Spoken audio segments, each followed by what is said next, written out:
Good afternoon and welcome to Aunties Unfiltered. Respect the legacy. Look, y'all, this is the show that everybody is going to want to sign up to the Carter Malone Network to view, okay? Because we've known each other, ladies, how long? At least 25, 30 years? 30 years. I'm Deidre Malone. I was just born when I met you. I was just born. So I'm Deidre Malone, and so proud to call these ladies my friends. So, ladies, introduce yourselves. I'm TaJuan Stout Mitchell, 30 plus years, friends with these two. I was a big sister to that little one down there. but still, nevertheless, she caught up with us somehow. All about height. All about height. And what's your name, lady? Gale Jones Carson. That is my name. And I've been friends with them a long time. And I met Deidre when she was TaJuan. I think you was already on the city council, maybe, or making sure you had it there. School board. I'm sorry. And Deidre was getting ready to run for the school board herself.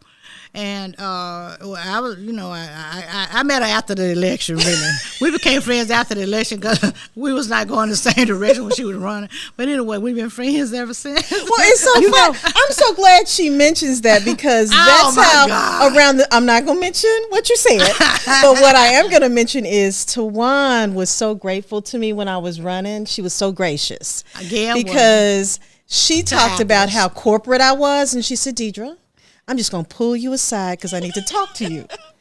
I need you to be relatable, be able to talk to people. And from that conversation on, I really was. Well, what she mean when she say relatable? Well, I was very... Yeah, you needed to have some emotion. Yeah, and be empathetic and be able to people. Yeah, and touch people and walk in the room and say hello to people. And she just needed to be authentic. Well, and sometimes also, we have two roles. Yes. We have a corporate side that we have to, I hate to say this word, perform to get things done. Exactly. And then we have a side for our family and friends. That's true. And our culture. That's true. And they need to feel that they can feel comfortable in talking to us. I just got to tell this. When we first started trying to think of a name of the podcast, I said, why don't we call it 50 plus speaking? 50 plus, but I wasn't 50. And that's what my husband said. How y'all gonna get away with that? And Gail's still 35. And now how old is her son? Okay, I don't know how that happened. He must be adopted, but whatever. Yeah, Brian's adopted. He's 46 and I adopted him. It'll never work. So Gail's still 35. Oh my gosh. And she thinks I'm 35, T. Yeah, because when I met her, she was 35, so she's still 35 today. So I love the name of the show, and I think that's what people call us anyway. Yeah. Well, we also learned aunties. But also we learned this week that we are called gatekeepers. I don't know what that means. What does that mean? I don't know. I'm called nobody. Political godmother now. A lot of folks. Well, I'm called gangster. That's what I'm called all day long. She's a Scorpio gangster. And y'all, you don't want to know that side of her. I was kind of offended by the gatekeeper thing because the way I took it based on who was delivering it is there are people out here who feel we need to support their candidates despite how we feel. They think because of y'all's age, then y'all looking a different way. But you can't tell me who to vote for or how to vote for. And why should I choose to vote for who you want? I'm looking upside your head for supporting who you supporting. And plus, they forget that the Memphis base of voters are 50 plus. Exactly. Yes. And black women. Exactly. And we have the highest voter turnout. Memphis is an older generational city. Exactly. We have a lot of seniors in this city. True. Now, of course, we want our young people to stay, be active, and get engaged.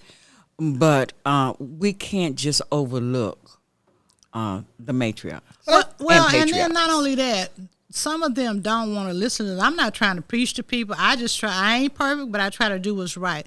And what's a young lady name who just came here? She wrote the book. Who? Tamika Mallory? Tamika Mallory. When she was here, amazing young lady. She pointed out when she came to speak about how she had to learn through her many years of experience that she still needed to listen to wisdom of older people, and she gave the names of Hazel some women, Dukes. yeah, that she talks to NAACP. every day, just to Recently get some knowledge, some experience, some insight, some pouring into. But some folks think we supposed to listen to them when you only been here like 15 minutes. Well, Gail, not only that, they want us to move out the way. And let me just be real clear, we're not going anywhere. Oh no! But I think that's a lot of Until the the Lord says mindset. so. That, y'all stop doing what you're doing. Let us just have this right now. And I'm like, I'm not going anywhere. Well, and right? then, so in an effort not to be called jealous or whatever because of age and stuff, there's a candidate that I look at right now, and there's some real important tips that I could give her, and how she's campaigning. But because she may take it the wrong way, or when she repeats it to other folks and they start saying negative things about me, I'm going to keep it to myself. We're going to see how her election turns out. Yeah, I think we try. I think those of us that know that a lot of these young women and men have potential, that we try and reach out to them and educate them, right? Exactly. And my hope is that they listen, because we've been through it. And they don't have to do everything that we say, but they need to at least listen and have that different perspective. There is value too in a blend of voices. Yes. Not just hearing one generational's voice. I don't want to hear just people your age. People my age, minus her. I don't want them to just listen to people my age. I want them to pour into me some of the things that they see and tactics that they want to try, so I can help them be successful with them. But T, they need to respect the legacy too, because we've been doing this a long time. Former elected officials, managed campaigns. I mean, we've been in the game a long time. And so, there's a level of respect, I believe, that we deserve, that when we speak, people need to listen, because we've been in the trenches. We know how to fight. We know the game, right? So when you say elected official, some people may not look at me as an elected official. And I'm not talking about chairman of the Shelby County Democratic Party. I was on the Tennessee Democratic Executive Committee for 24 years. So 7 times 4, that means I ran on the ballot 7 times. 7 times, because it's people on the State Executive Committee, they are on the ballot, run by senatorial district, and we ran every 4 years. So we were elected just like everybody else. Okay, you've been on the DNC. Yeah, I was on the DNC. Let's talk about our credentials. I was on the DNC 12 years, State Executive Committee 24 years. I was a secretary for 21 years on the State Executive Committee, and then I was involved in local politics and the Shelby County Democratic Executive Committee, the first woman to ever chair the local party. And before me, I ain't trying to look down on nobody, be negative, but a lot of women were just happy with licking stamps and rolling up sleeves and supporting candidates. But I looked at it as, if a man can do it, I can do it too. And after 3 attempts, I finally won. And who was in the trenches with you? A whole lot of people. I mean, not at first, but I'm just saying, because I had all kinds of people come. Deidre Malone right there, Jerry Call and Sidney Chisholm, the teams, all kinds of folks. Look, I can't forget Eloise. Eloise and Deidre, they was cussing folks out. I don't cuss. Yes, she did one time. But anyway, it was an old man, too. TaJuan, give them your credentials. Well, I've been on school. First, I'm going to go back. I was a PTA mom. That's me and too. I'm just saying. Yeah, I love working in schools and with parents and making things happen in school. And from there, I went to the school board, served 8 years. I worked as director of adoptions, the regional director of 3 states for the American Cancer Society, and then 8 years on the Memphis City Council.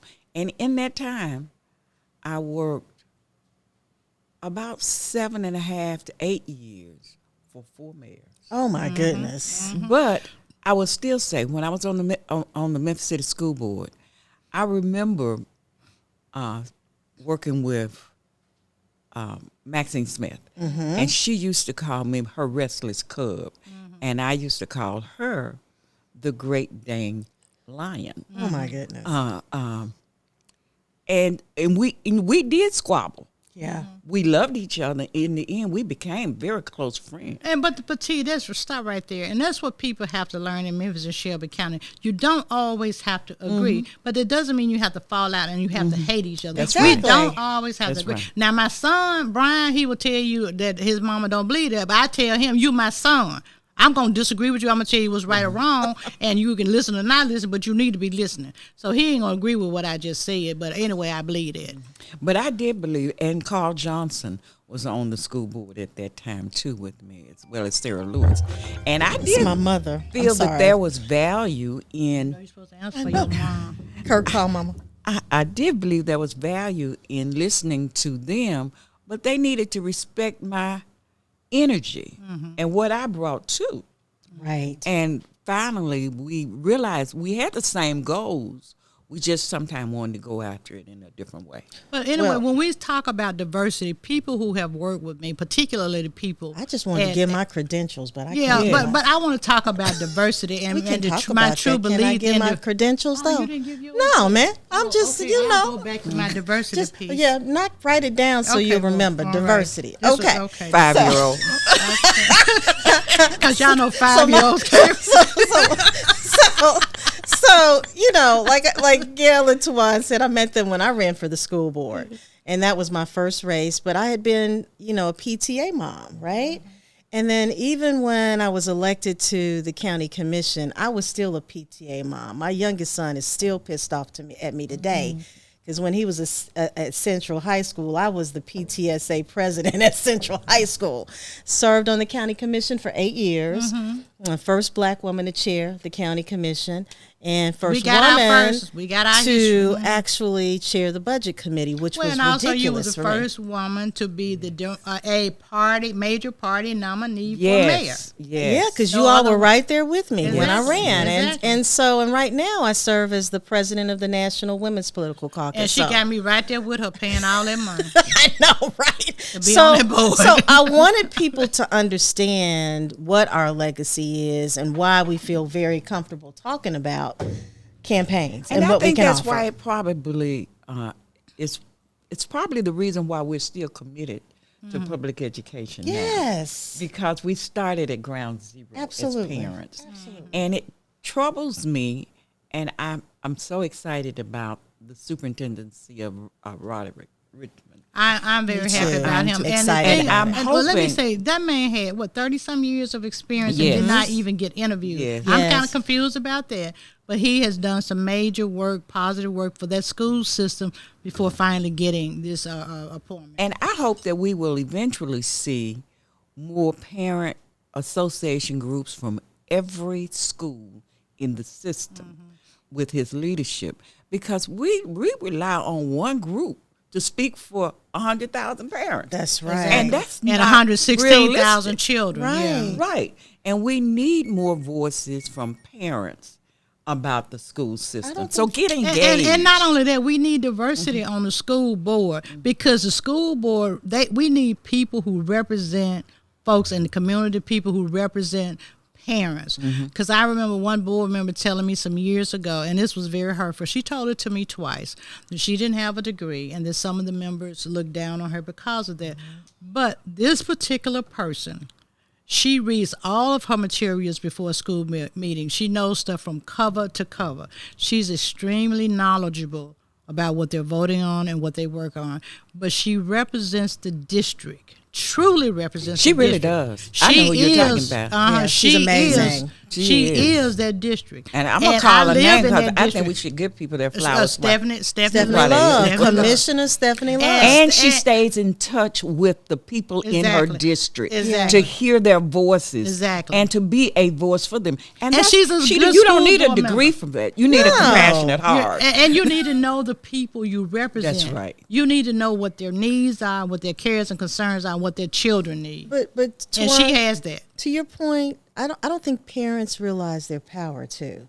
I think agree. that's I the agree. reason the PTAs. But we have to show up in numbers. We do, and but they need to understand the reason those elected officials are there.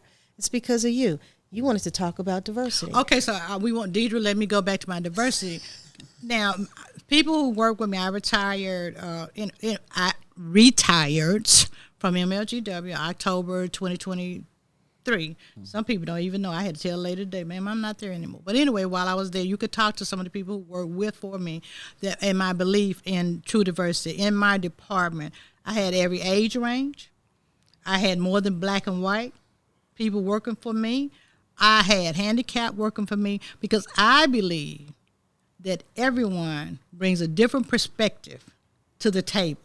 At Memphis Like Gas and Water, we had over 440,000 customers. So that meant we represented a wide range of people. So I needed a wide range of people at this table as we worked on communications and all the other things that we did. So I believe in that. I believe that you got to have young people because they see and know stuff that I don't know. I agree. I believe that you also got to have the older people there who have the institutional knowledge and who also still have the skills. So I believe in true diversity, and our elected officials, our elected bodies need to be diverse. I agree. But we don't need to, but with that diversity and that age difference, we don't need to attack each other.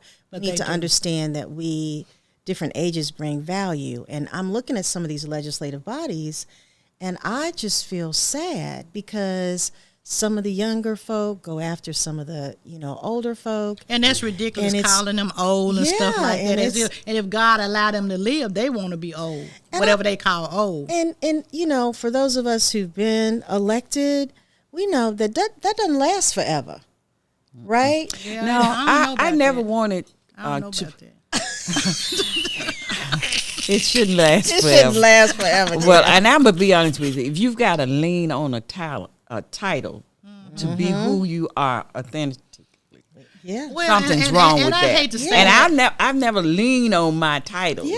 I lean on the fact that I am TaJuan Stout Mitchell. Exactly. And that should and say TaJuan enough. is good enough. That's Exactly. right there. Exactly. But I'm telling you, and I hate to say this, but there are a lot of people who look like us if they don't have a title. And Mayor Henry said this years ago, he said, they'll jump over to the Mississippi River if they ain't had no title. Oh, unfortunate. But some people, they really do have to be elected to feel important. They have to have that handle to feel important. Well, I don't want this show to wrap up without us talking about some of the major news that's happening like today with this school, with the state, audit reveal of Memphis and Shelby County schools.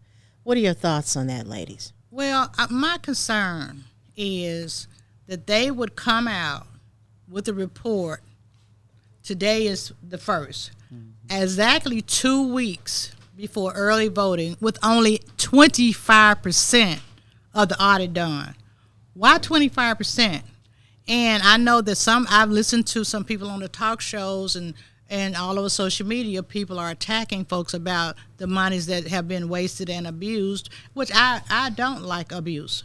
But when you start looking at the total amount of billions of dollars, I want to see what else. But my concern is you're rolling it out 2 weeks before early voting. What else you going to be rolling out through the election? What else you going to be rolling out through the August general election? And also, is this timing, this rollout, is it going to impact our voter turnout in any kind of way? I'm concerned about that. I'm concerned that we've spent $7 million of state money to find 2%, if 2%. If 2%, when you start waste, talking about only 25%. And 2% of waste, and we spent $7 million of it on a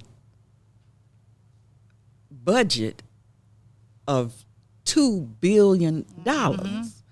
So there's always going to be some waste. And I need that corrected. And it's good to have audits to find that. Exactly. And for correction. I agree with that, the audits. But I don't believe that there is they haven't shown me widespread fraud. Right. So I've always been of the position we needed to clean up some things. We need a makeover. We just don't need a takeover. Right. But so let me say, And they didn't even mention test scores or how to because they're improve increasing. performance Yeah, because exactly. they're not focused on that. No. They're not focused on the education. contracts, and contracts means they're focused on money and power. And they're not focused on these kids and education. That's not all and they're also wanting to take over the management of facilities. That's right. Because all That's of right. this property that the school That's right. system owns, that's what the state's Now we interested need in. to make some better choices. we do. In We're our not elections. saying it's perfect. We're And- not saying, and not- but I'm questioning And timing. keep people accountable. Yeah, Yeah, and we do. absolutely. But as we look at Shelby County schools, Memphis Shelby County schools, we also need to look at other governments. If you're going to do That's true. forensic audits, let's do them of all the government. Because 'Cause I how promise much- you're going to find some waste and possibly some abuse in other. So why you focusing on? And as I was on my way over here, I listened to somebody say something I hadn't thought about. Well, since they're concerned about all this other stuff, why aren't they concerned about taking over the Shelby County jails, 201 Pop? Wait a minute. That's what I was saying. just I drop- listened. Drop the mic. Just a few years ago, the Biden administration revealed how much money the state of Tennessee took from HBCUs in Tennessee, Lord. and that was discovered, and And they haven't paid Tennessee State back yet. not a No, dime. still owes them money. So Still who gonna owes them take over money. the So don't talk to me about your good intentions for our children. Well, I don't know, Miss D. I don't know. Ooh, lot going on. We have to monitor it. I'm looking forward to I'm seeing just what the saying school be system's fair. going to say. Yeah, Let's do it across the board. absolutely. Let's do it across the board. I agree. I absolutely agree. All right, we've got about 5 minutes left in this show, ladies. What you want to discuss? We can talk about social media bullies if you want to, Okay, so because that's people another thing. hide behind social media. We don't. Like, if we want to say something, we're gonna say it. I'm gonna say Well, but we're not attacking people. No. Publicly and all over social media. So as people want to talk about 47's behavior and how he's always attacking people and stuff, and it's pretty much started when he was 45. And one of the things I've noticed is more and more people in this country have picked up his behavior. They are acting and talking and bullying and name calling just like 47. What makes them different? What makes them different? Well, you know what I thought about today? When I thought about the audit for Memphis City Schools, I said, oh, this is a familiar playbook because Doge, through the president, was the audit of the government, and they were supposed to reduce spending and ended up spending more. Like the $7 million. But they used that as a flush to get everybody in a tensy and destroyed a lot of lives with it. But the Jobs. results were very little. And TaJuan, they also got rid of all of that institutional knowledge They sure did. that we had Well, at and they the federal want it level. gone. Does that sound familiar? Yeah, and that's what I was pointing out earlier when you start talking about diversity. You can't get rid of all people over 40, 50 years old who bring institutional knowledge to the organization. I remember some people were laid off or put out on the streets, and then you had to bring them back because the work that they did was extremely important Exactly. to the system that they worked in. And the federal government has had to do that too. And when you let the institutional knowledge walk out the door, sometimes they want them to walk out because they want to cross the line. And they don't want anybody to say that's against policy, that's against procedure, or we could Or lose that a it's court battle illegal, on right? that. Because They it's don't want to hear It's that. age Discrimination. discrimination. They don't want to hear that. It's age discrimination. But the young people want these jobs that the older people have, not realizing you still need everybody, every age. You need diversity at the table. Exactly. Okay, so now Gail's phone is ringing now. My mama called me, so we're even, Gale. Did you hear my phone? I did. That was Johnson Salisbury. Okay. Oh, he has a wonderful dinner every year. And it's Yeah, coming I up did. this Did you get a weekend. ticket? I need to And get so a that's, ticket I'm from gonna tell you. you one of the things about the April 4th Foundation. One, it keeps in the forefront of minds that Dr. Martin Luther King was killed on April 4th, but he has a program in the summer. It is so amazing as we continue to have our history taken away from us. He has a summer program where he takes young people to different cities where civil rights leaders who are still living can share their stories and pass it on. He's keeping our history alive through these young people, because it's a whole lot of young people. They're not interested in our history. They don't know our history, and their parents ain't passing it on to them. So I kudos to Reverend Dr. Johnson Salisbury for the work that he does, and I'm hoping that even when he's no longer here, that program, tell the story, pass it along, continues. So we've got 5 minutes left, ladies. Let's talk about a minute ago. No, well, I didn't have my cue card then. Oh. So I have my cue card. We have 5 minutes left, ladies. I want to talk about something that I didn't share with you. I want to know why people always talk about how much money you make. Oh, because they've seen my invoices. But why they not asking for invoices for everybody else? And then let me just tell you something that kind of really pissed me off. Okay. Unfiltered. Okay, we're unfiltered. Our ancestors have fought, been hung, died, and everything for a whole lot of things for us, including that we be able to get good jobs, that we be able to get contracts. And when we get good jobs and contracts, the first people who attack us are black people. Which is unfortunate. Our own people. But they don't even go, like for you. Yeah. Why don't they go look at some government contracts awarded to other people, and the people doing the same work you do, and being paid way much more money. But see, we don't even want each other to make money. So let me just get this out. So when I left the mayor's office to go work for MLGW, so my salary was all out in the paper, and so the guy who had left before me, it was like a nice guy. I've been knowing him since 19 whatever, because we used to work together. I worked at MLGW 2 times. So the first people attacking me on my income was black people. They ain't say nothing about his. I had far more experience than him, and I like him. I ain't got nothing against him. But I'm just saying, my people, we are the first ones to attack each other about our income. It's unfortunate, and it's not just unfortunate. It's a trained behavior from the Willie Lynch.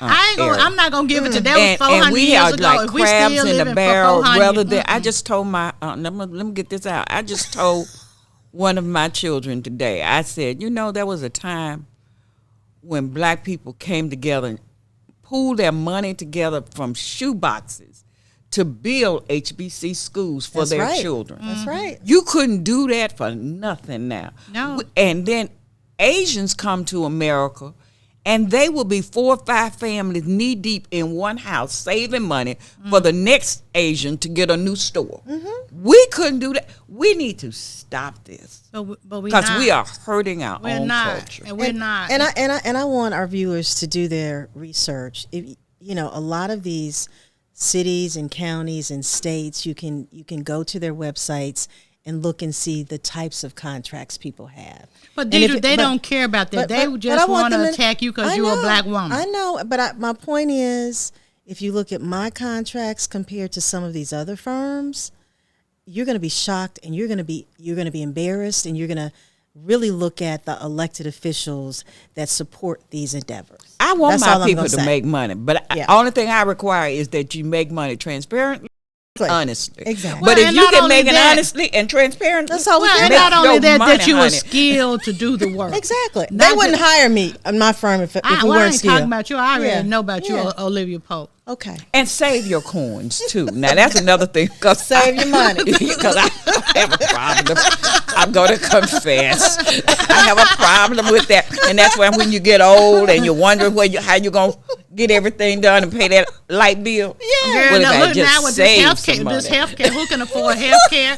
My gas, you usually take $50 to fill up my tank. Now it costs $70 to fill up my tank. I just filled it up. It was $70. I said, I ain't going to do much driving. And get you some insurance, too. Now, that's my pet peeve.